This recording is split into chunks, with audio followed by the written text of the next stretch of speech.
राजा शिवाजी या नव्या चित्रपटामुळे शिवरायांचे बंधू संभाजीराजे यांचे नाव प्रकाश झोतात आले, पण त्यांचे नाव संभाजी ठेवण्यामागे एक रक्तरंजित घटना कारणीभूत होती. हे संभाजीराजे वयाच्या केवळ 13व्या वर्षी जिजाऊ आणि बाल शिवरायांच्या सुटकेसाठी थेट शाहिस्तेखानाशी लढले होते. त्यांनी फराद खानाला पराभूत करून पळायला लावले होते आणि शहाजीराजांनी यांना युवराजाभिषेक केला होता. या घटना मात्र अजूनही अपरिचितच राहिलेल्या आहेत. कुठे, केव्हा, का आणि कसा घडला हा इतिहास? अफजल खानामुळे अकाली मृत्यू पावलेल्या या जिजाऊ पुत्राची ही तेजस्वी पण आजवर अंधारातच राहिलेली शौर्यगाथा, अर्थात नेहमीप्रमाणेच पुराव्यानिशी. नमस्कार इतिहास मित्रांनो. संभाजी हे नाव शहाजीराजे आणि जिजाऊंनी त्यांच्या पहिल्या पुत्राला ठेवले, यामागे एक भयंकर रक्तरंजित अशी घटना कारणीभूत होती. शहाजीराजे, त्यांचे चुलत बंधू संभाजी तसेच जिजाऊंचे वडील लखुजीराजे जाधवराव हे निजामशाहीत सरदार होते. या निजामशाहीची राजधानी होता देवगिरी उर्फ दौलताबादचा किल्ला. 1623 सालच्या फेब्रुवारीमध्ये एके दिवशी दरबार संपल्यानंतर सर्व सरदार दाटीवाटीने किल्ल्याबाहेर पडत होते. त्यावेळी खंडागळे नावाच्या एका सरदाराचा हत्ती अचानक बेफाम होऊन लोकांना तुडवत धावत सुटला. या हत्तीला काबूत आणण्यासाठी लखुजीरावांचे पुत्र दत्ताजी त्या हत्तीवर चालून गेले. त्यावेळी हत्तीला वाचवायला पुढे झाले ते शहाजीराजांचे चुलत भाऊ संभाजी भोसले. यामध्ये हत्ती बाजूलाच राहून दत्ताजी आणि संभाजी हे एकमेकांवर तुटून पडले. या लढाईमध्ये दत्ताजी जाधवराव मारले गेले. आपला पुत्र मारला गेलेला पाहून संतापलेल्या लखुजीरावांनी त्वेषाने संभाजी भोसलेंवर हल्ला केला. यात हे संभाजी लखुजीरावांच्याकडून मारले गेले. ही घटना 1623 सालच्या फेब्रुवारीमध्ये घडली. संभाजी भोसलेंच्या त्या दुर्दैवी मृत्यूनंतर अल्प काळातच 1623 सालीच वेरूळ येथे शहाजीराजांचा पहिला पुत्र जन्मला.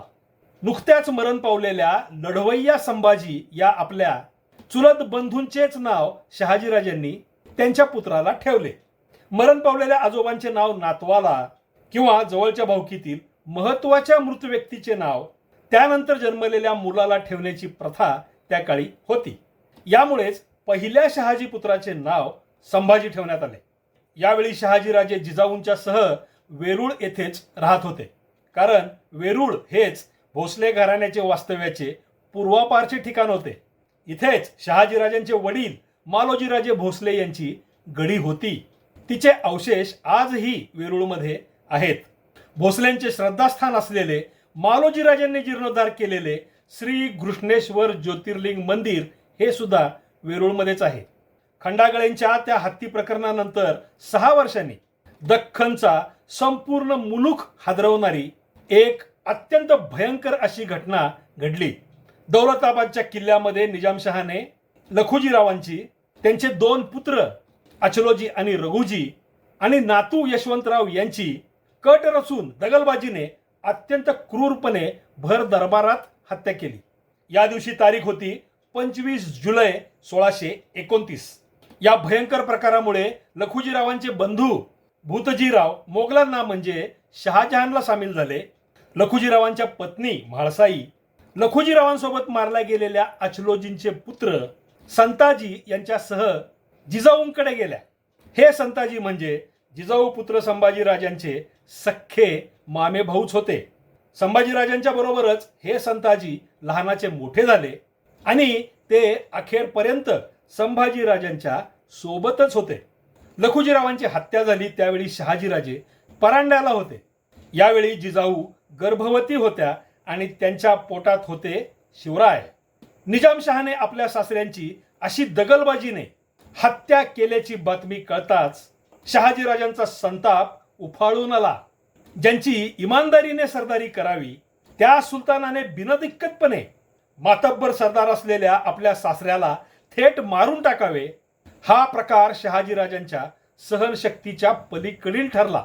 शहाजीराजांनी आता थेट स्वतंत्र होण्याचा निर्धार करून सुलतानशाही विरुद्ध तलवार उपसली, बंड पुकारले. आदिलशाही मुलखासह निजामशाही मुलखावर सुद्धा हल्ले करून तो मुलूक ताब्यात घेण्याचा सपाटा शहाजीराजांनी सुरू केला. यामुळे त्या दोन्ही सल्तनतीमधील फौजा शहाजीराजांवर चालून येऊ लागल्या.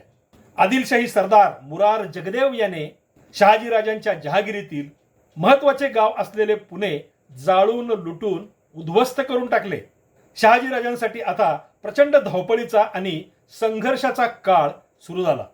लखुजीरावांची हत्या, त्या घटनेने अस्वस्थ बेचैन झालेले निजामशाही सरदार, भूतजीरावांचे मोगलांच्याकडे येणे आणि शहाजीराजांनी निजामशाही विरुद्ध पुकारलेला एल्गार या अत्यंत उलथापालथीच्या राजकीय परिस्थितीत आता मोगल बादशहा शहाजहानने सुद्धा भाग घेतला. यामागे कारणीभूत झाला मोगलांचा दक्कनचा सुभेदार खान जहान लोधी. या खान जहान लोधीने शहाजहान विरुद्ध बंड केले.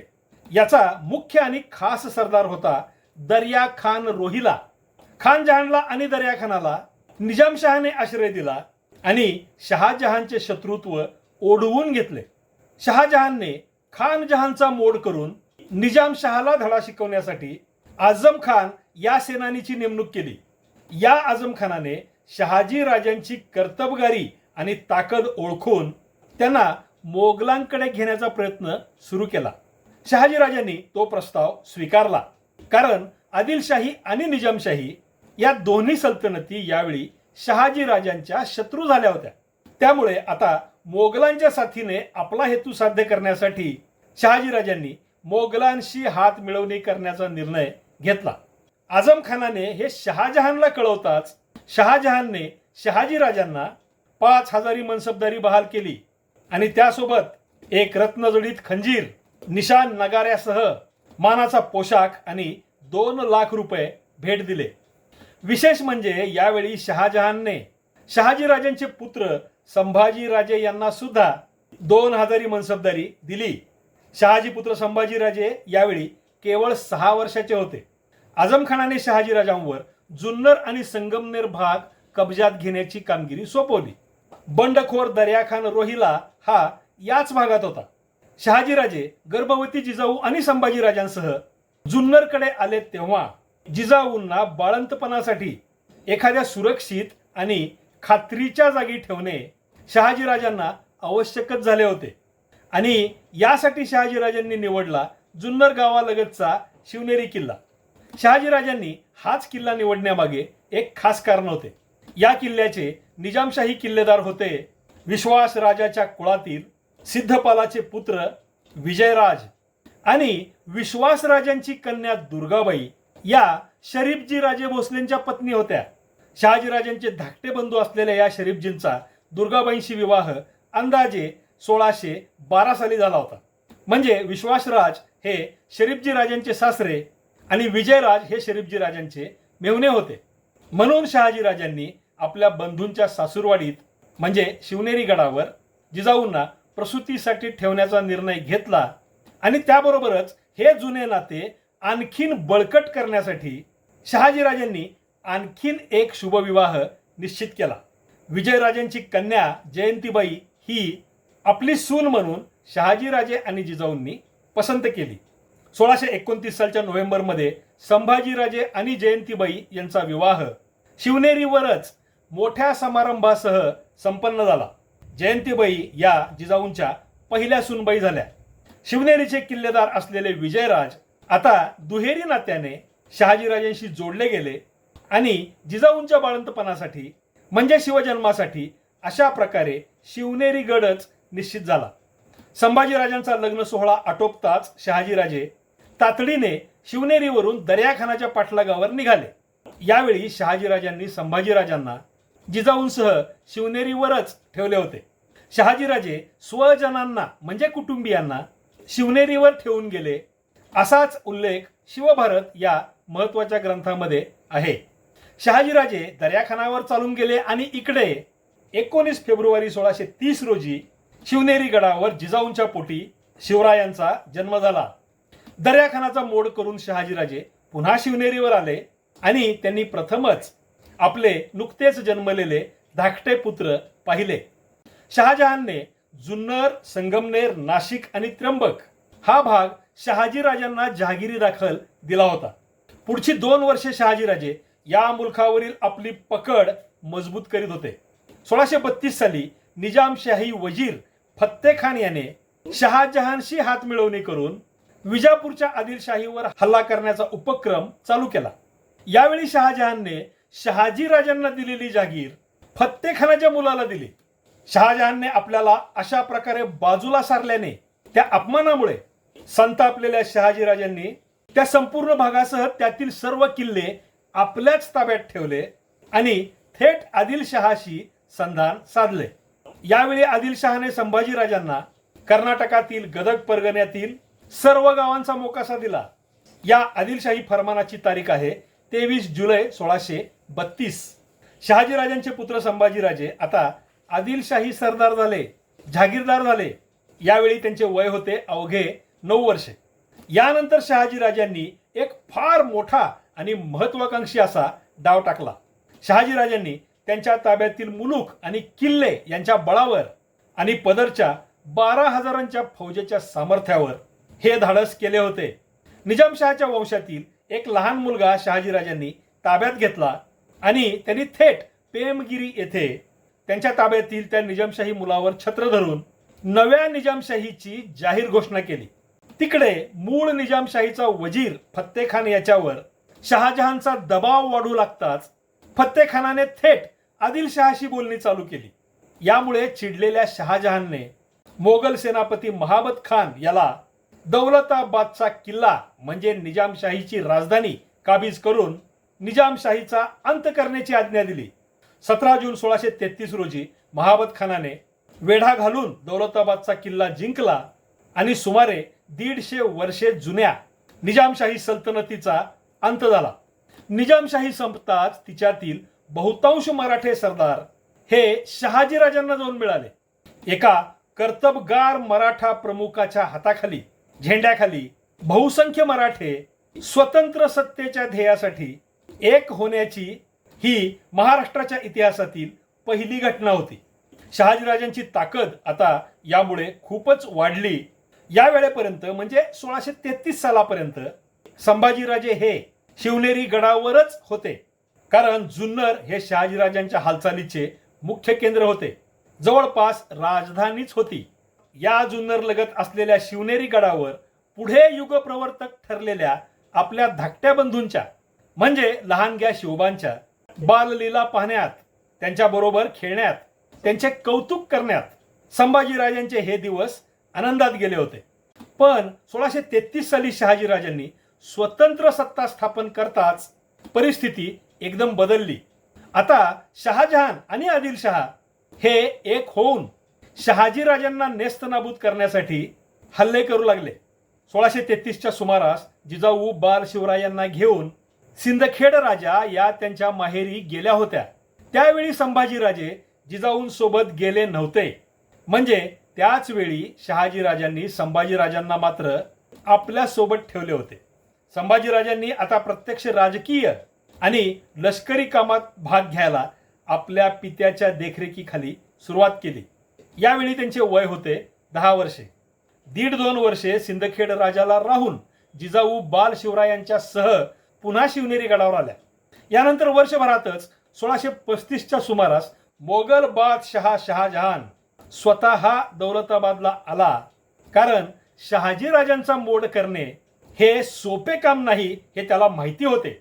स्वतः शहाजहान दख्खनमध्ये आल्यामुळे मोगल आणि आदिलशाहीच्या संयुक्त सैन्याच्या शहाजीराजांविरुद्धच्या आक्रमणाला आणखीनच धार चढली. शहाजहानने शहाजीराजांविरुद्ध प्रचंड मोठी अशी आघाडी उघडली. त्याने खान जमान या सरदाराला 20,000ची फौज देऊन शहाजीराजांच्या ताब्यातील अहमदनगर, चांबारगोंदे आणि कोकण हा भाग काबीज करायला रवाना केले. आणि याच वेळी शहाजहानने शाहिस्ते खानाला 8,000 सैनिक देऊन शहाजीराजांच्या ताब्यातील जुन्नर, संगमनेर, नाशिक आणि त्रिंबक ताब्यात घ्यायला रवाना केले. पुढे 1663 साली शिवरायांनी ज्याची बोटे छाटली तो शाहिस्ते खान हाच. शाहिस्ते खान त्या मोहिमेवर रवाना झाला आणि इथेच आपल्याला संभाजीराजे पहिल्यांदाच स्वतंत्रपणे रणांगणावर लढताना थेट शाहिस्तेखानाला झुंज देताना दिसतात. शाहिस्तेखानाने अगदी प्रथम संगमनेरवर हल्ला केला तेव्हा संभाजीराजे हे संगमनेरलाच होते. खानाची मोठी फौज पाहून संभाजीराजांनी संगमनेर सोडून कोकणाकडे माघार घेतली. पण या माघारी मागे पुढच्या हल्ल्याची तयारी होती. शाहिस्तेखान आता पुढे काय करतो ते पाहून संभाजीराजे त्यांची रणनीती ठरविणार होते. शाहिस्तेखानाने संगमनेर घेतल्यानंतर लगेचच मुहम्मद बकर या नावाच्या सरदाराला शिवनेरी किल्ला काबीज करायला जुन्नरकडे रवाना केले. जुन्नर गाठून या मुहम्मद बकरने थेट शिवनेरी किल्ल्याला वेढा घातला. यावेळी जिजाऊ आणि बालशिवराय शिवनेरी गडावरच होते. संगमनेर नंतर शाहिस्तेखान जुन्नरवर हल्ला करणार हे संभाजीराजांना अपेक्षितच होते. मुहम्मद बकर हा जुन्नरकडे गेला आहे, शाहिस्तेखान संगमनेरला आहे. मोगली फौज आता विभागली गेली असून शिवनेरी गडाला मोगलांचा वेढा पडला आहे. या सर्व बातम्या कळताच संभाजीराजे थेट चांभारगोंद्याला शहाजीराजांकडे गेले आणि तिथून आणखी जादा सैन्य आपल्या बरोबर घेऊन संभाजीराजांनी थेट जुन्नरवर धडक मारली. शिवनेरीला वेढा घालून बसलेल्या मुहम्मद बकरवर संभाजीराजांनी जोरदार हल्ला चढवला. गडावर असलेल्या जिजाऊ आणि शिवरायांची मोगलांच्या वेढ्यातून सुटका करण्याचा संभाजीराजांचा बेत होता. संभाजीराजांच्या त्या हल्ल्याने मुहम्मद बकर प्रचंड धास्तावला, अत्यंत दबावाखाली आला. तेवढ्यात जुन्नरमधील या लढाईची बातमी कळताच शाहिस्तेखान झपाट्याने स्वतः सैन्य घेऊन त्या मुहम्मद बकरच्या मदतीसाठी आला. संभाजीराजे त्यांच्या सैन्यासह शाहिस्तेखानाच्या त्या पुन्हा एकत्रित झालेल्या मोठ्या फौजेशी झुंजू लागले. पण आपले बळ हे मोगलांच्या मानाने तोकडे पडते आहे हे जाणून संभाजीराजांनी माघार घेतली आणि सैन्यासह सुखरूप निसटून ते शहाजीराजांकडे गेले. या सर्व धमधुमीत शिवनेरी गड मात्र शहाजीराजांच्याच ताब्यात राहिला. गडावरती जिजाऊ आणि बालशिवराय सुरक्षितच होते. संभाजीराजांनी स्वतंत्रपणे शाहिस्तेखानाच्या फौजेशी अशा प्रकारे झुंज दिली. त्यावेळी त्यांचे वय होते केवळ 13 वर्षे. इतक्या लहान वयात स्वतंत्रपणे मोहिमा करीत, योग्य वेळी आक्रमण आणि योग्य वेळी माघार घेत, थेट शाहिस्तेखानाशी झुंज देत आपली आई आणि धाकट्या बंधूंची सुटका करण्याचा, त्यांचे संरक्षण करण्याचा प्रयत्न करणारे संभाजी राजे त्या सर्व रणसंग्रामामध्ये अगदीच चमकून दिसतात. गनिमी काव्याच्या युद्धनीतीचा अगदी नेमका आणि अचूक वापर करीत योग्य तिथे धाडस करणारे, तसला पराक्रम करणारे, रणांगण गाजविणारे आणि कर्तबगारी दाखविणारे संभाजीराजे शहाजीराजांचे पुत्र आणि शिवरायांचे थोरले बंधू म्हणून निश्चितच अगदी शोभून दिसतात. आता आपण यानंतरच्या घटना थोडक्यात जाणून घेऊयात. औरंगजेबाला दख्खनच्या सुभ्यावर नेमून शहाजहान दिल्लीकडे रवाना झाला. मोगल सेनापती खान जमान आणि आदिलशाही सेनापती रणदुल्ला खान हे एक होऊन मोठ्या सैन्यासह शहाजीराजांना पराभूत करण्यासाठी आतोनात प्रयत्न करू लागले. अखेर माहुलीच्या किल्ल्यावर शहाजीराजे त्या अफाट शत्रू सैन्याच्या वेढ्यात अडकले. यावेळी संभाजीराजे शहाजीराजांच्या सोबत माहुली गडावरच होते. रणदुल्ला खानाशी बोलणी करून शहाजीराजांनी तह करून शस्त्रे खाली ठेवण्याचा निर्णय घेतला. शिवनेरी आणि माहुली गडासह आणखी 6 किल्ले शहाजीराजांनी मोगलांच्या ताब्यात दिले. शहाजीराजांचे स्वतंत्र सत्ता स्थापण्याचे स्वप्न अशा प्रकारे भंगले. शहाजीराजे आता आदिलशाहीत दाखल झाले आणि माहुली गडावरून विजापूरकडे रवाना झाले. बहुतेक माहुली गड सोडण्याआधीच शहाजीराजांनी जिजाऊ आणि शिवरायांना शिवनेरी गडावरून माहुली गडावर आणले असावे. कारण माहुलीवरून विजापूरकडे जाताना शहाजीराजे जुन्नरकडे किंवा जुन्नरला गेलेले नव्हते. सर्व कुटुंबियांसह शहाजीराजे विजापूरकडे रवाना झाले. तो होता 1636 सालचा ऑक्टोबर महिना. 1637 साली जिजाऊ आणि शिवरायांना पुणे भागात ठेवून संभाजीराजांना आपल्या सोबत घेऊन शहाजीराजे कर्नाटकात आदिलशाही सैन्याबरोबर रवाना झाले. आणि आता शहाजीराजांच्या कारकिर्दीचा दुसरा वेगळा अध्याय सुरू झाला. संभाजीराजे पुन्हा एकदा मातेपासून आणि आपल्या धाकट्या बंधूपासून दुरावले. पण या ताटातुटीतच भविष्यातील शिवस्वराज्याच्या दैदिप्यमान आणि अभिमानास्पद अशा इतिहासाची बीजे दडली होती. शहाजीराजांच्या जिजाऊ आणि शिवरायांना पुणे जहागिरीत ठेवून संभाजीराजांना घेऊन कर्नाटकात जाण्याच्या निर्णयात नेमके काय काय दडले होते ते या पुढील इतिहासच आपल्याला सांगतो. आदिलशाही सेनापती रणदुल्ला खान याच्या नेतृत्वाखाली शहाजीराजांनी 1637 ते 1642 या 5 वर्षाच्या काळात कर्नाटकात इतके मोठे पराक्रम केले, अशी काही कर्तबगारी दाखवली की आदिलशहाने शहाजीराजांना फर्जंद हा फार मोठ्या मानाचा किताब बहाल केला. बेंगलोर शहर शहाजीराजांना राहण्यासाठी बक्षीस दिले.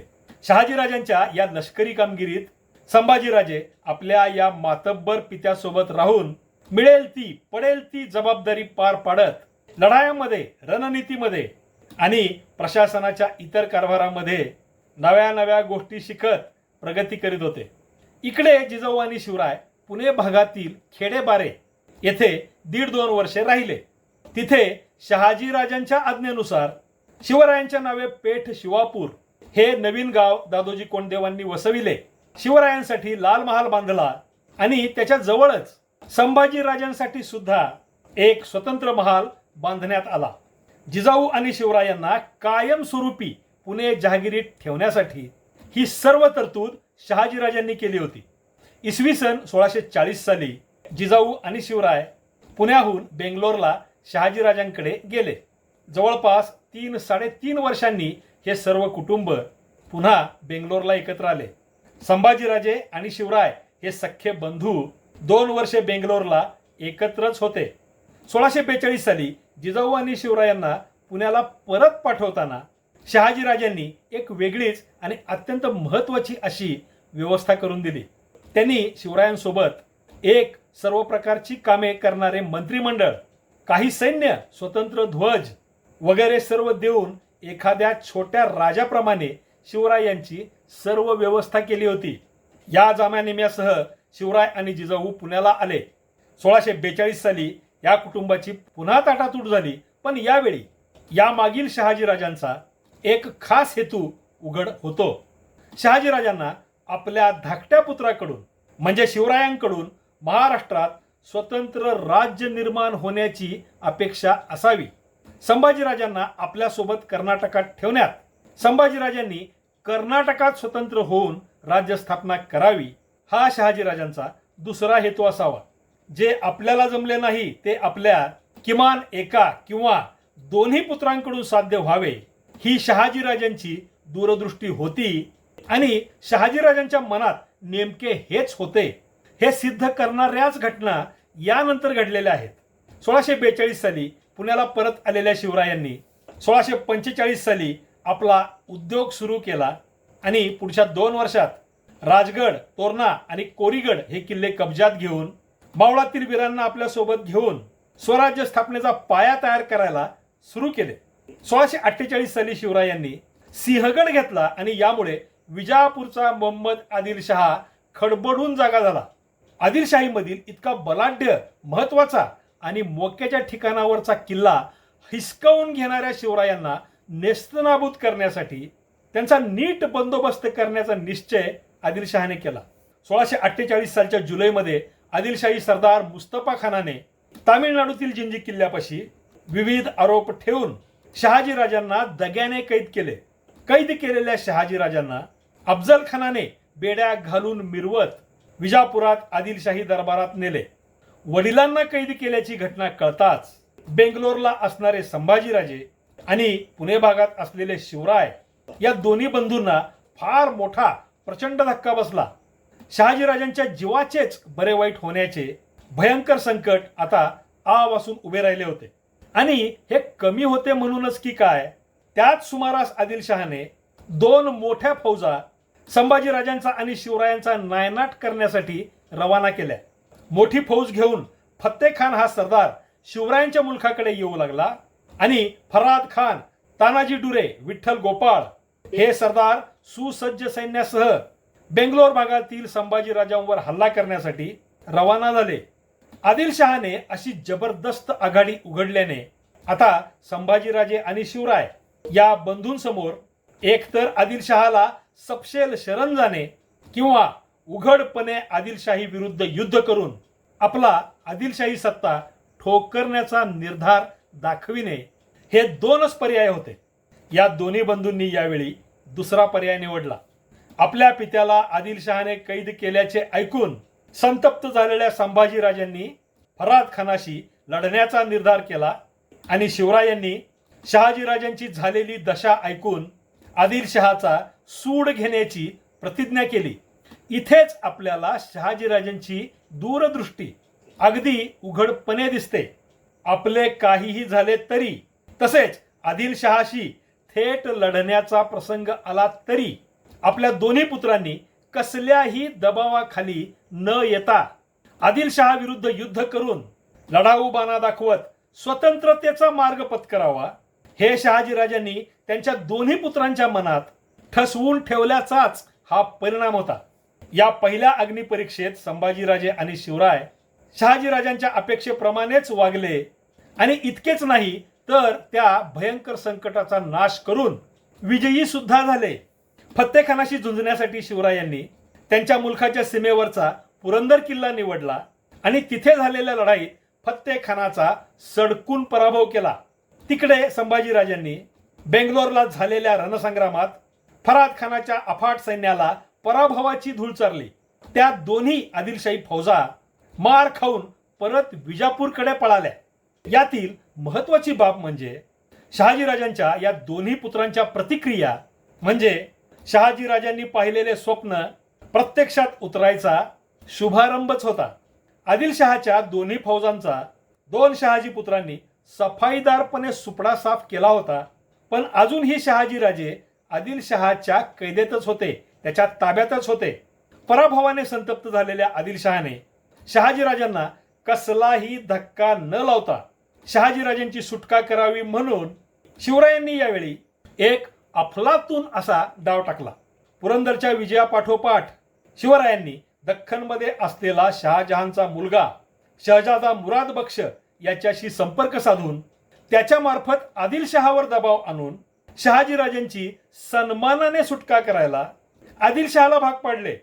या बदल्यात मोगलांची म्हणजे शहाजहानची मनसबदारी पत्करण्याचे मुराद बक्षला शिवरायांनी दिलेले आश्वासन, ते मधाचे बोट, ही केवळ एक युक्ती होती, लालूच होती. हे मुराद बक्षाला फार नंतर समजले. शिवरायांचे पहिले पत्र आल्यावर मुराद बक्षाने शहाजीराजे आणि शिवराय यांच्यासह संभाजीराजांना सुद्धा मोगली मनसब देतो, तुम्ही आमच्याकडे या, असा निरोप पाठवला होता. पण शिवराय, शहाजीराजे आणि संभाजीराजांनी त्याला नुसतेच झुलवत ठेवले आणि अखेरीस वाटाण्याच्या अक्षता लावल्या. 1648 साली शहाजीराजांची सुटका झाल्यामुळे भोसले कुटुंबावर आलेले ते भयंकर संकट नाहीसे झाले. पण यामुळे अपमानित झालेल्या आदिलशहाने शहाजीराजांची सुटका करताना शिवरायांनी सिंहगड आणि संभाजीराजांनी बेंगलोर शहरासह कंदरपी हा किल्ला आपल्याला द्यावा अशी अट घातली. त्यानुसार शहाजीराजांनी आज्ञा दिली आणि त्यांच्या आज्ञेचे पालन करीत संभाजीराजे आणि शिवरायांनी आदिलशहाची ती मागणी पूर्ण केली. पण या सर्व घटनांनी मोहम्मद आदिलशहाला हे कळून चुकले की शहाजीराजांना हात लावणे आणि त्यांच्या पुत्रांशी लढाई करून त्यांना जिंकणे हे फार अवघड, जवळपास अशक्य आणि अत्यंत धोकादायक असे काम आहे. त्यावेळी शहाजीराजांना जर सोडले नाही तर आपल्या समृद्ध संपत्तीवर आपल्याला पाणी सोडावे लागेल अशी भयंकर धास्ती आदिलशहाला बसली होती. यामुळेच शहाजीराजांची सुटका केल्यानंतर पुन्हा आदिलशहाने शहाजीराजांचे मन जिंकण्यासाठी संपूर्ण बेंगलोर प्रांत शहाजीराजांना जहागीर दिला आणि यानंतर शहाजीराजे एखाद्या स्वतंत्र राजाप्रमाणेच बेंगलोर प्रांतात, बेंगलोर शहरात राहू लागले. आदिलशहाची सरदारी, ताबेदारी हा प्रकार आता शहाजीराजांसाठी नावापुरताच शिल्लक राहिला होता. 1648 सालच्या त्या घटनांनी आपले दोन्ही पुत्र हे कर्तबगार आणि पराक्रमी असून स्वतंत्र राज्य निर्माते होण्याची क्षमता त्यांच्यात आहे हे शहाजीराजांच्या लक्षात आले. आणि महत्वाचे म्हणजे बेंगलोर भागातील आपला वारसदार म्हणून शहाजीराजांनी संभाजीराजांना युवराज म्हणून अभिषेक केला. याचा थेट पुरावा फार महत्वाचा आहे आणि त्यातील संभाजीराजांचे वर्णन तर विलक्षणच आहे. जयराम पिंडे हे त्या काळातील एक विद्वान कवी होते. शहाजीराजांची कीर्ती ऐकून हे जयराम कवी बेंगलोरला शहाजीराजांच्या दरबारात गेले. हा काळ 1653 ते 1658च्या मधील आहे. पुढील काळात हे जयराम कवी 1670 साली महाराष्ट्रात म्हणजे शिवरायांच्याकडे येऊन 3 वर्ष राहिले होते. म्हणजे ते शहाजीराजांच्या संपूर्ण कुटुंबाला, त्या घराण्याला अगदी जवळून ओळखत होते. जयराम कवी पहिल्यांदाच बेंगलोरला शहाजीराजांच्याकडे गेले तेव्हा त्यांनी राधा माधव विलास चंपू या नावाचे काव्य रचले. यामध्ये शहाजीराजांचा स्वतंत्र राजाप्रमाणे असलेला कारभार, त्यांचा दरबार आणि त्यांची दिनचर्या हे तर वर्णन केलेले आहेच. याशिवाय त्यासोबतच संभाजीराजांचे वर्णन करताना जयराम कवी म्हणतात, यौव राज्याभिषेक पवित्र गात्रो राजपुत्र, शिवराजस्य ज्येष्ठ भ्राता, क्षत्रिय गोत्र, श्री वैभव विनर्जित, राजराजा शंभूराज. जयराम कवींनी संभाजीराजांचे वर्णन करताना आणखी काही गौरवाचे शब्द सुद्धा वापरलेले आहेत.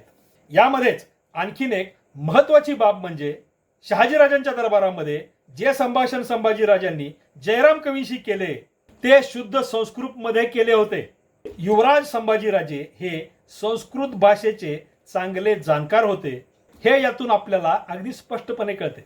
संभाजीराजांना युवराजाभिषेक करून शहाजीराजांनी त्यांना आपले कर्नाटकातील मुलखाचे वारस म्हणून घोषित करतानाच त्यांच्याकडून स्वतंत्र राज्य स्थापनेची सुद्धा आपली अपेक्षा आहे हे युवराज आणि त्याचा अभिषेक यातून दाखवून दिलेले आहे. शहाजीराजांची ती अपेक्षा पूर्ण करण्यासाठी संभाजीराजे किती सक्षम होते ते तर संभाजीराजांनी वयाच्या 13व्या वर्षीच शाहिस्तेखानाशी दिलेली झुंज आणि फराद खानाचा केलेला बेंगलोरच्या लढाईतील पराभव या 2 घटनांनी दाखवून दिलेलेच होते. शहाजीराजांचे थोरले पुत्र आणि युवराज या नात्याने संभाजीराजे शहाजीराजांच्या प्रशासनात, त्यांच्या दरबारात एका मुख्य पदावर विराजमान तर झाले होतेच, शिवाय ते कोलार भागाची जबाबदारी स्वतंत्रपणे सांभाळत होते. त्यामुळे त्यांचे वास्तव्य शहाजीराजे बेंगलोरला असताना जास्त काळ कोलारमध्येच असे. इकडे शिवरायांनी पुरंदरच्या लढाईनंतर आपल्या ताब्यातील मुलूख नीट करीत मावळातील सामान्य लोकांच्या बरोबरच देशमुख, देशपांडे, पाटील, कुलकर्णी या वतनदारांना आपल्या कार्यात सामील करून घेत आपली लष्करी ताकद वाढवायला सुरुवात केली होती. 1654 साल संपेपर्यंत महाराष्ट्रातील आणि कर्नाटकातील एकंदर राजकीय परिस्थिती तशी शांतच होती. इकडे मावळ भागात शिवराय स्वराज्याची बळकटी करीत असताना तिकडे कर्नाटकात संभाजीराजांना पुत्र झाला. शहाजीराजे आणि जिजाऊंचा नातू जन्माला आला. शके 1576 कार्तिक वद्य द्वादशीस म्हणजे 25 नोव्हेंबर 1654 रोजी संभाजीराजे यास उमाजीराजे पुत्र झाले. पण यानंतर लगेचच अफजल खान रूपी काळाची नजर भोसले घराण्याला लागली आणि संभाजीराजांचा अकाली मृत्यू झाला. मित्रांनो, संभाजीराजांची अखेरची लढाई आणि त्यांचा वीर मृत्यू, त्यातील अफजल खानाची दगलबाजी, संभाजीराजांच्या कर्नाटकातील समाधीचा शोध कसा लागला आणि ती समाधी कबरीसारखी का आहे, यासह हे संभाजीराजे कसे दिसत होते, त्यांचे एकमेव चित्र कुठे आहे, शिवरायांनी संभाजीराजांच्या कुटुंबाला कशी मदत केली, संभाजीराजांच्या पत्नी आणि मुलांचे पुढे काय झाले, हा अत्यंत महत्त्वाचा इतिहास यानंतर येणाऱ्या नव्या व्हिडिओत मी सादर करेन.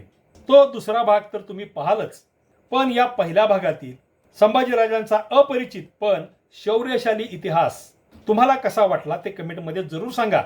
तुमच्या मित्रांना आणि परिचितांना या व्हिडिओची लिंक न चुकता शेअर करा. व्हिडिओ लाईक करा. तसेच तुम्ही अजून आपले हे मराठेशाही प्रवीण भोसले यूट्यूब चॅनल अजून सबस्क्राईब केले नसेल तर ते आवर्जून सबस्क्राईब करा. पुन्हा भेटूयाच पुढच्या व्हिडिओत. तोपर्यंत जय शिवराय, जय महाराष्ट्र धर्म.